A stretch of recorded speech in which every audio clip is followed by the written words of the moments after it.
Assalamualaikum warahmatullahi wabarakatuh. Perkenalkan, nama saya Lufi Kurniawan dari kelas 4E Manajemen Universitas Nusantara PGRI Kediri, akan menyampaikan beberapa materi guna untuk memenuhi tugas UAS mata kuliah Manajemen Invest dan Portofolio sebagai berikut. Yang pertama yaitu pasar modal. Pasar modal secara umum dapat diartikan sebagai pasar yang memperjualbelikan produk berupa dana yang bersifat abstrak. Bursa efek. Bursa efek adalah suatu sistem yang terorganisir dengan mekanisme resmi untuk mempertemukan penjual dan pembeli sekuritas secara langsung atau melalui wakil-wakilnya. Pasar modal bertujuan untuk menjembatani aliran dana dari pihak yang memiliki dana investor dengan pihak yang memerlukan dana perusahaan. Cakupan tujuan dan misi yang diemban pasar modal Indonesia bersifat lebih luas, sesuai dengan idealisme dengan Indonesia yang berusaha untuk menjalankan perekonomian yang berasaskan kekeluargaan. Selanjutnya, 3 aspek mendasar yang ingin dicapai pasar modal Indonesia, yaitu mempercepat proses perluasan partisipasi masyarakat dalam pemilikan saham-saham perusahaan. 2. Pemerataan pendapatan masyarakat melalui pemilikan saham. 3. Menggairahkan masyarakat dalam menggerakkan dan penghimpunan dana untuk digunakan secara positif. Selanjutnya, sekuritas yang diperdagangkan di BEI. Saham preferen, saham biasa, obligasi konversi, bukit rik isu, waran, reksadana. Sebagai investor, keuntungan sudah tentu menjadi tujuan utama yang ingin Anda raih.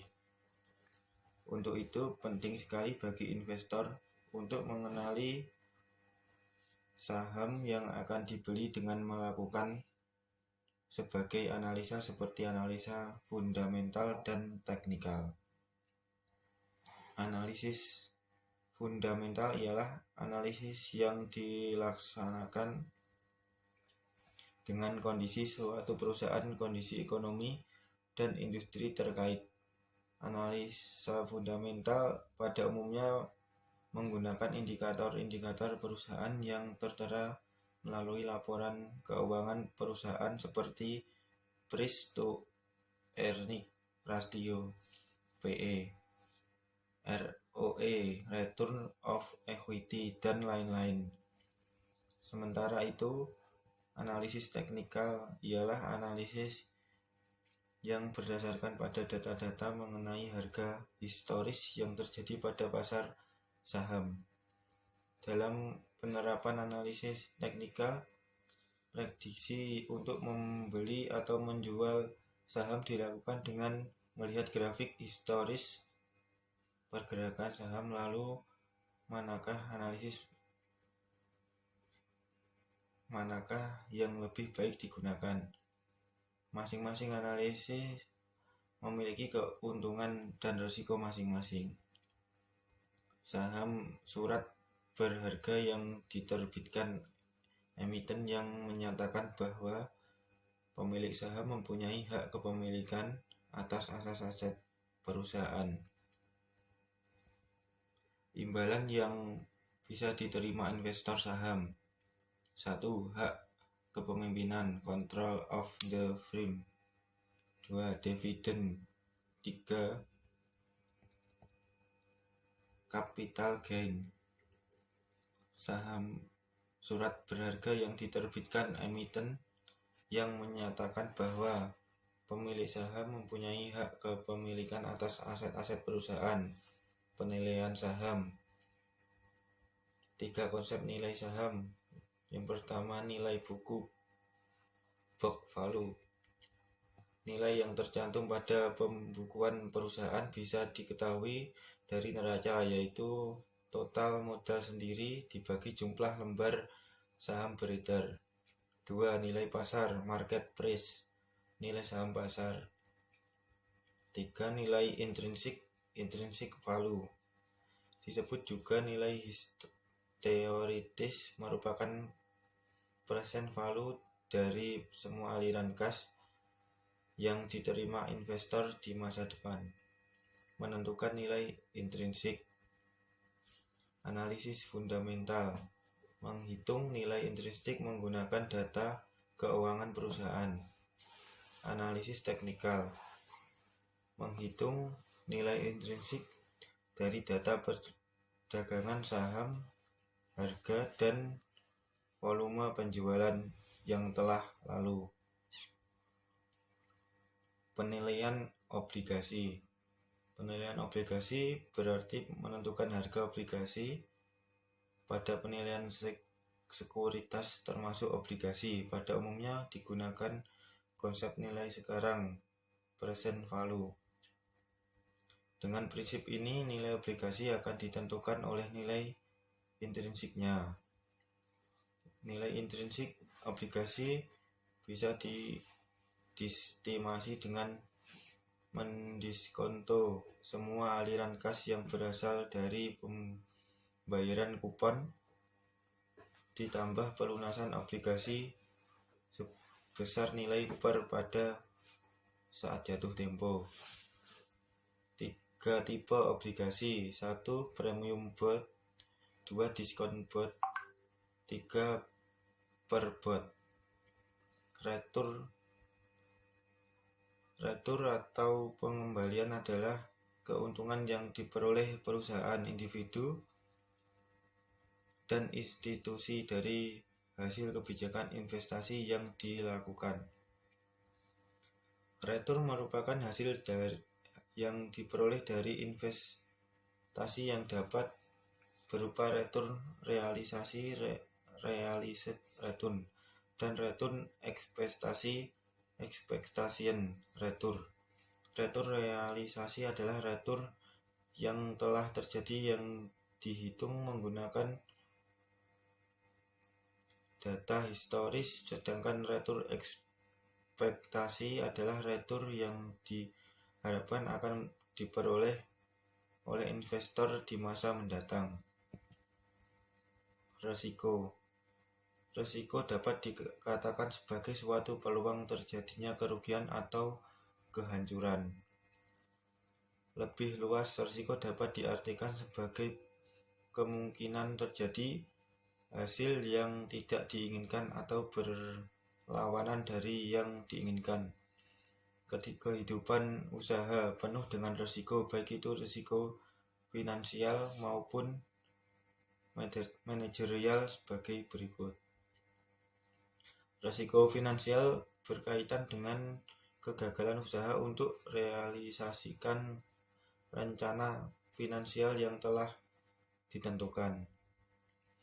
Risiko manajerial berkaitan dengan kegagalan pemimpin perusahaan dalam pengelola perusahaannya, yang pada akhirnya diukur dengan kegagalan finansial. Dalam industri keuangan pada umumnya terdapat suatu jargon high risk break about high return.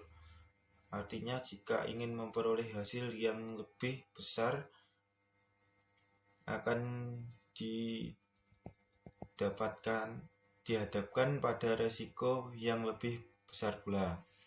Contohnya dalam investasi saham, volatilitas atau pergerakan naik turun harga saham secara tajam akan membuka peluang untuk memperoleh hasil yang lebih besar. Namun sebaliknya, jika harga bergerak ke arah yang berlawanan, maka kerugian yang akan ditanggung sangat besar.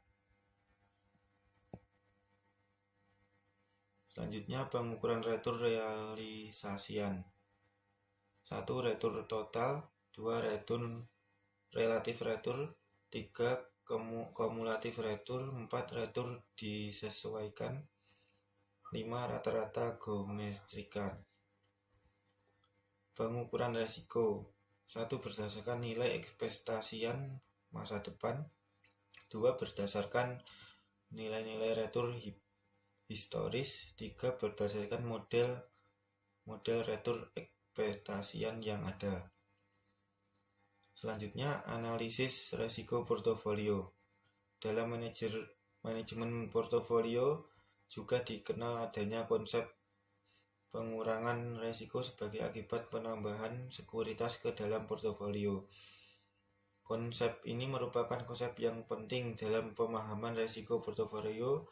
Konsep ini menyatakan bahwa jika menambahkan secara terus-menerus jenis sekuritas ke dalam portofolio kita, maka manfaat pengurangan risiko yang kita peroleh akan semakin besar sampai mencapai titik tertentu di mana manfaat pengurangan tersebut mulai berkurang. Selanjutnya, pembagian risiko dalam konteks portofolio. Pada prinsipnya, risiko investasi dapat dikurangi melalui diverifikasi atau portofolio, namun tidak semua risiko dapat dihilangkan, hanya risiko tidak sistematis yang dapat dikurangi. Sedangkan risiko sistematik tetap melekat pada suatu aset dan tidak dapat dihilangkan. Risiko portofolio tidak bisa dihitung hanya dengan menjumlahkan risiko masing-masing sekuritas yang ada dalam portofolio. Selanjutnya, manajemen portofolio, proses terintegrasi yang terdiri atas gabungan beberapa langkah yang diimplementasikan secara konsisten untuk membuat dan mengelola portofolio aset untuk mencapai tujuan tertentu dari seorang investor. Pemilihan portofolio membahas tentang permasalahan bagaimana mengalokasikan penamaan modal agar dapat membawa keuntungan terbanyak namun dengan risiko yang terkecil. Beta merupakan pengukuran risiko sistematis dari suatu saham atau portofolio relatif terhadap risiko pasar. Beta digunakan dalam model harga aset model CAM, model yang menghitung hasil yang diharapkan dari aset berdasarkan hasil beta yang diharapkan pasar. Beta juga berfungsi sebagai pengukur volatilitas retur saham atau portofolio terhadap retur pasar. Volatilitas merupakan fluktuasi retur suatu saham dan portofolio dalam satu periode tertentu. Jika secara statistik fluktuasi tersebut mengikuti fluktuasi dari retur-retur pasar, maka dikatakan beta dari sekuritas tersebut bernilai 1. Fungsi beta saham. Beta saham berfungsi mengukur resiko sistematis dan sekuritas atau portofolio relatif terhadap resiko pasar. Beta menggambarkan seberapa peka suatu sekuritas saham terhadap perubahan pasar seluruh saham. Semakin tinggi beta suatu sekuritas, maka semakin sensitif sekuritas tersebut terhadap perubahan pasar. Dengan mengetahui beta, kita akan mengetahui sifat saham yang dimiliki, yaitu apakah saham bergerak beriringan dengan pasar atau malah bergerak berlawanan dengan pasar. Selanjutnya, analisis opsi saham. Opsi saham merupakan suatu kontrak pemberian hak bukan kewajiban, di mana adanya jaminan untuk membeli atau menjual suatu aset dari pihak pemegang opsi saham kepada pembeli opsi saham dalam menjalankan haknya. Hak pembeli opsi saham dapat berupa hak memberi suatu aset dan hak untuk menjual aset kepada pemegang opsi saham dengan harga yang disepakati. Selanjutnya, tipe kontrak opsi. Opsi beli adalah suatu tipe kontrak yang memberikan hak kepada pembeli opsi untuk membeli dari penjual opsi sejumlah lembar saham tertentu pada harga tertentu dan jangka waktu tertentu. Opsi jual, suatu tipe kontrak yang memberikan hak kepada pembeli opsi untuk menjual put kepada penjual opsi sejumlah lembar saham tertentu pada harga tertentu dalam jangka waktu tertentu.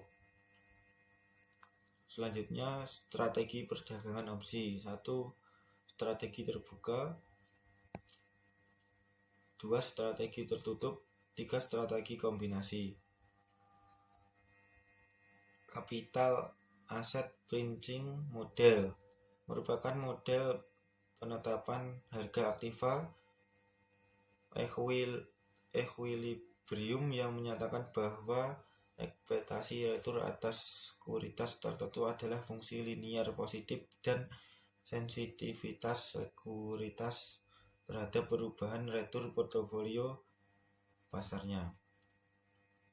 Arbitrage Pricing Theory (APT) merupakan model alternatif untuk menentukan harga saham yang sepenuhnya berdasarkan konsep arbitrase sehingga disebut teori penentuan harga arbitrase Arbitrage Pricing Theory.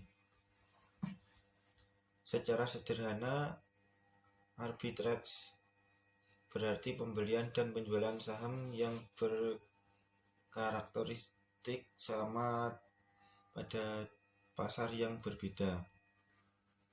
Capital Asset Pricing Model bukanlah satu-satunya teori yang mencoba menjelaskan bagaimana suatu aktiva ditentukan harganya oleh pasar seperti halnya CAPM. APT menggambarkan hubungan antara risiko dan pendapatan, tetapi menggunakan asumsi dan prosedur yang berbeda. Menurut Tendelilin 2010, APT menyatakan bahwa return harapan dari suatu sekuritas bisa dipengaruhi oleh berbagai faktor, tidak hanya satu faktor portofolio pasar. Selanjutnya, model perhitungan abnormal return. Return tidak normal, abnormal return merupakan kelebihan dari return yang sesungguhnya terjadi terhadap return nominal. Return nominal merupakan return ekspektasi return yang diharapkan oleh investor. Dengan demikian, return abnormal return adalah selisih antara return sesungguhnya yang terjadi dengan return ekspektasian. Selanjutnya, cara menghitung return abnormal. 1. Mean Adjust Model. 2. Market Model. 3. Market Adjust Model. Analisis industri merupakan kombinasi antara ekonomi industri dan strategi. Pengetahuan tentang pasar yang sedang mengalami pertumbuhan atau penurunan jumlah pesaing. Semua perubahan pada kebutuhan konsumen merupakan persoalan penting yang menjadi beberapa faktor yang perlu dipertimbangkan secara matang oleh seorang pengusaha dalam melakukan penganalisisan suatu industri. Memaksimalkan layanan yang disediakan untuk kepuasan konsumen juga merupakan tujuan utama dari perusahaan. Sebelum membuat suatu usaha atau bisnis baru, seorang wirausaha hendaknya mempelajari persaingan dari sudut pedagang, industri, dan pasar agar dapat mengetahui dan lebih fokus tentang tren yang ada pada industri masa kini. Industri itu sendiri merupakan suatu kelompok perusahaan yang menawarkan produk atau kelas produk yang merupakan pengganti erat satu sama lain. Coulter dan Kohler 2013. Beberapa faktor yang penting untuk diperhatikan dalam melakukan analisis industri adalah sebagai seorang wirausaha menjadi satu keharusan untuk selalu bersikap jeli dengan permintaan pasar, mencari tahu kondisi pasar terkini, apakah mengalami pertumbuhan yang baik untuk usaha ataupun penurunan, juga selalu mengikuti perubahan-perubahan yang terjadi pada kebutuhan dan keinginan konsumen. Dengan cara melakukan survei, hal-hal tersebut dibutuhkan untuk membantu pewirausaha menentukan apakah perusahaan yang akan dijalankan termasuk bisnis yang potensial. Permintaan industri akan barang dan jasa yang akan menentukan ragam jenis dan jumlah barang dan jasa yang dipasarkan. Kebutuhan biaya serta beberapa harga dari segi tersebut. Oleh karena itu, wirausaha dituntut untuk dapat mengidentifikasi apa kebutuhan dan keinginan konsumen dengan mengikuti tren yang ada sehingga perusahaan dapat terus beroperasi. Sekian penyampaian materi dari saya. Apabila ada salah kata atau kurang lebihnya, saya mohon maaf sebesar-besarnya. Wassalamualaikum warahmatullahi wabarakatuh.